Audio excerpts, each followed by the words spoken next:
આ દેહની માલિકો જોવાનું છે બહાર, બરોબર દુનિયા જોવા જેવી છે, આંટો મારવો હોય તો મારજો, બાકી જડે કાંઈ નહીં. જો ગોતવું હોય ને તો અંદર ગોતજો. તમે એક મંદિરમાં જાઓ ને, મંદિરમાં એક મૂર્તિની સામે તમે બે હાથ જોડીને ઉભા રહ્યો ને તોય તમારી આંખ બંધ થઈ જાય. એ મૂર્તિએ તમને એમ કહેતી હોય કે તું આંખું બંધ કરીને માલપા જો, આય તો તે મને બેહર્યો, હું તને શું દઉં. મૂર્તિ તમને ને મને શાન કરે છે કે મને તે બેહાડ્યો છે, તારી અંદર તું જો. પણ આપણે બહાર જ આંટા દી. એટલે કે છે અંદરની બાપુ આ જ્યોત છે ને, જ્યોત એ કઈ છે ને ક્યાં છે ને કોને દીવલ પૂર્યું છે ને કોને જલાવી છે તો મારો રામ જાણે. પણ આમાં દીવલ ખૂટી રહે ને પછી કોઈ બાપુ આ દુનિયામાં પૂરશે નહીં. એક લખવું હોય તો લખી લેજો. એ દીવલ ખૂટી રહ્યું એટલે જય હરી કાઢો કાઢો કાઢો. દીકરો હોય, બાપ હોય, માં હોય, પત્ની હોય, ભાઈ હોય, કોઈ નહીં ગયા અને બે દી રહેવાય દો. અત્યારે કોઈ નો બે દુર્ગંધ મારતો હોય તો મને કયો. અને એવું બાપુ એવું તત્વ નીકળી જાય બે દીમાં તમારો દેહ દુર્ગંધ મારી જાય તો વિચાર તો કરો કે અત્યારે આપણું આ બધું અંદર ઉટકીને સાફસૂફ કોણ રાખે? જોવું તો પડે ને ભલામણ. આ અત્યારે ચોખ્ખું રાખે છે કોણ? કોઈ પણ માણસને મરવું હોય ને આપઘાત કરવી હોય તો કે મારે મરી જવું છે, એ પાણીમાં પડે ને મરવા જાય ને, એ ધોબકો મારે, એ બાપુ ગમે એટલી મહેનત કરે ને તો તળીએ જ જાય, ઉપર ન રહે.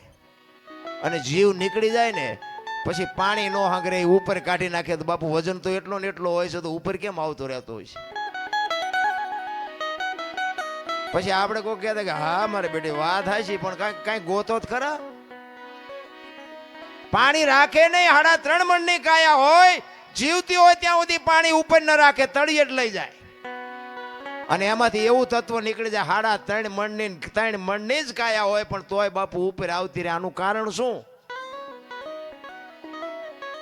એમ સમજાય એવું નથી નારાયણ.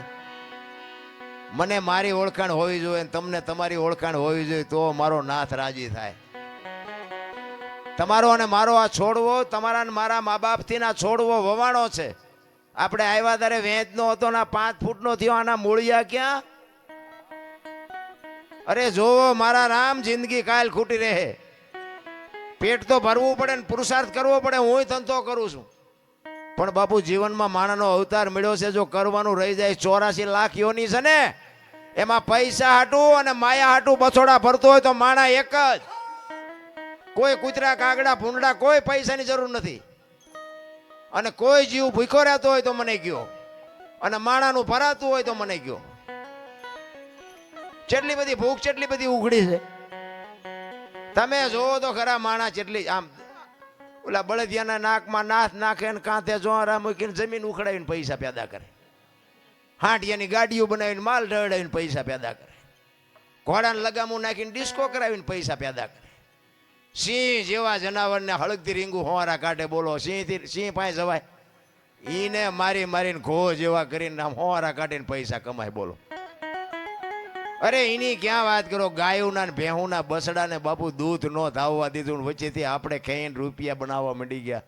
જોવો તો ખરા ભૂખ ઉઘડી છે ને. કે હું તો એમ કહું છું કે આ ગાયોના ને ભેહુના બસડા ને જો ધરીને ધવરાયા હોત ને તો આ થાંભલ્યું હોનાની હોત મારા રામ.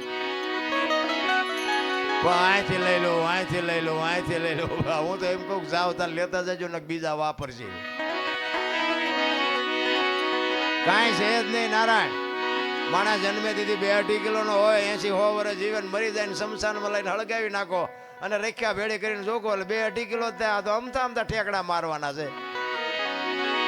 જ્યાં જાવ અહીંયા રોવે જ છે બધા. કોઈને સંતોષ જેવી ચીજ નથી. આપણા ગઈઢા પાસે કાંઈ નહોતું પણ સંતોષ કેટલો હતો. અત્યારે જ્યાં જાવ અહીંયા બધા રોતા જ હોય.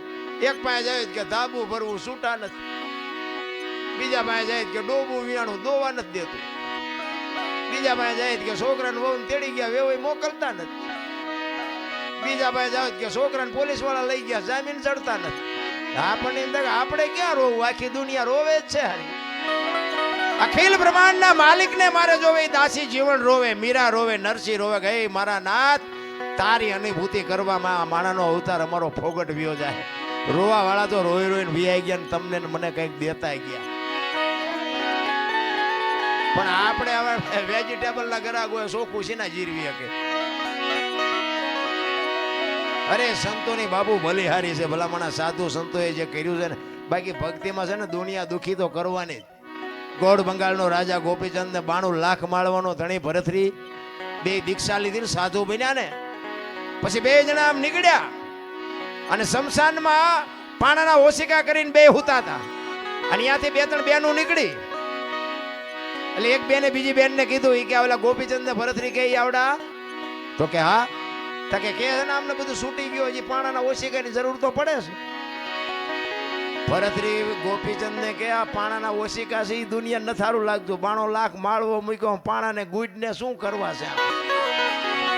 આ ઈ દુનિયા છે મારા રામ. ભોય હુવારું ભૂખ્યો રાખું શરીરની પડાવું ખાલ, આટલું કરતા જો નો હાર ને તો કરી દઉં ન્યાલ. પણ અત્યારે કળિયુગમાં બાપુ દીકરા હમણાં કીધું ને નથી મફતમાં મળતા, અત્યારે દીકરાય નથી કાપવાના ને બૈરાય નથી આપવાના, કાંઈ નથી કરવાનું. કેવલ નામ આધાર. સદગુરુ મહારાજ જે શબ્દ આપે ને, નામ સમો વડ કોઈ નહીં, જપ તપ તીર્થ ને યોગ, નામે પાતક છૂટીએ નામે નાશે રોગ. જેનું નામ આપ્યું હોય એનું બસ ભજન કરો, બીજું કાંઈ કરવાની જરૂર નથી. કોક આંગણે ભૂખ્યો માણા આવે ને બટકું રોટલો દો ને માન બાપની સેવા કરો. બાપુ અખિલ બ્રહ્માંડના માલિકને એક દી આ ઝૂંપડી આંટો થાય થાય ને થાય ન થાય એવું બનતું હોય છે ભલામણ. ગામડામાં હજી સારું, શહેરમાં ઓલી સોસાયટીમાં એ બાપા કંઈક દો, એ બાપા તો ઓલા એમ કે આગળ જા આગળ આગળ. હવે આગળ ક્યાં ભોગાવામાં જાય? પૂડા બટકું રોટલો દે ને આવડું મોટું ઘર લઈને બેઠા. પણ એને બાપુ ભૂખની વેદનાની ખબર જ નથી, શું એ આપે? બાકી મહાપુરુષો તો એમ કહે છે કે તમારા ઘરના આંગણે 24 કલાકમાં એક વખત મારો નાથ આવે છે, પછી ભૂંડડું થઈને આવે, કાગડો થઈને આવે, કૂતરું થઈને આવે, સાધુ થઈને આવે, માગણ થઈને આવે, કોઈ પણ સ્વરૂપ 24 કલાકમાં તમારી ઝૂંપડીએ એક વખત મારો નાથ આવે છે આવે છે ને આવે છે. ભાઈ આંગણે બધાઓ પરબડી પંખી પાણી પી જાય, કોક દી આવશે હંસલો તેથી પરબડી પવિત્ર થાય. બાબુ આપતા રહેજો, એક દી ઉગશે એ વાત પાકી છે. એટલે સવારામ કે છે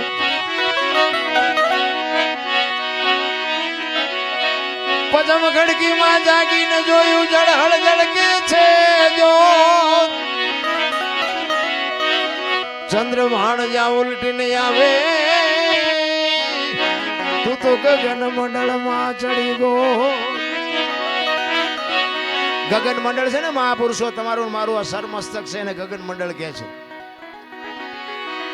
આ સાંટલા હું કામ કરે લ્યો, વાહ આમ કરત નો હાલે.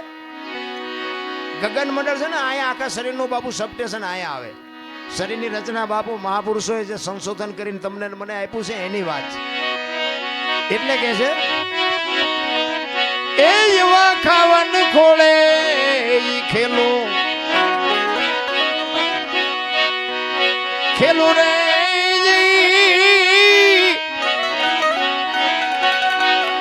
એ સુરત જારે જારે શબ્દ ને વરે એ એવો ગુરુ ગમ પ્યાલો પીજો.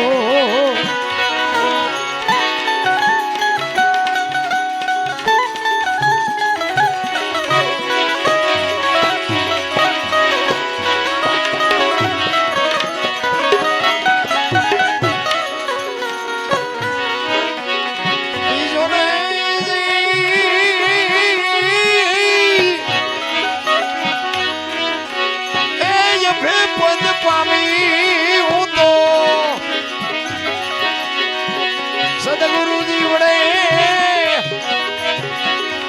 એ એવો ગુરુગમ પ્યાલો એ એવો ગુરુગમ પ્યાલો.